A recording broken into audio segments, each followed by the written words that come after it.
चिल्लर पार्टी आहे करा. हा कुठं चाललोय आपण आज?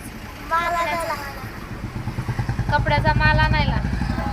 चला मित्रांनो, आम्ही चाललो आहे आज कपड्याचा माल आणायला. घरी कपड्याचं दुकान असल्यामुळे कपड्याच्या मालाला जावं लागतं 2-3 महिन्यातून का होईना एकदा. नवजुना केल्याशिवाय गिराईक पण होत नाही.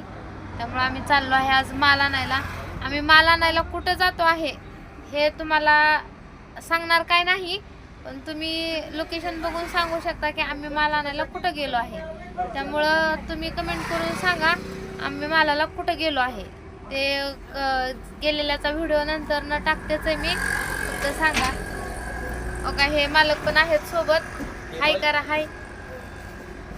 आता सध्या आपण कुठं चाललो आहे तुम्ही दिसत नाहीत क्लिअर असं या अलीकडं. कुठं चाललो आहेत फक्त चाललो आहेत ते सांगा ह्यांना. कुठं चाललो आहेत ते सांगू नका. कशाच्या खरेदी? हा बघा, सांगा ह्यांना. बोला आधी. ते मित्र गवले होते म्हणून बोलत होते, गेले मित्र. हा, असं गाडीमध्ये चाललोय बघा. आरामात नियोजनात चाललेलो आहे मित्रांनो आम्ही आज. लांब जातो त्यामुळे असं सगळं गादीचं वगैरे नियोजन करावं लागतं गाडीमध्ये, तर जाता येतं. आणि आज कधी नाही ते आम्ही मुलांना पण सोबत घेतला आहे माल आणायला. हे बघा. चला बाय. लोकेशन वरून सांगा मित्रांनो की आम्ही माल आणायला कुठं गेलो आहे.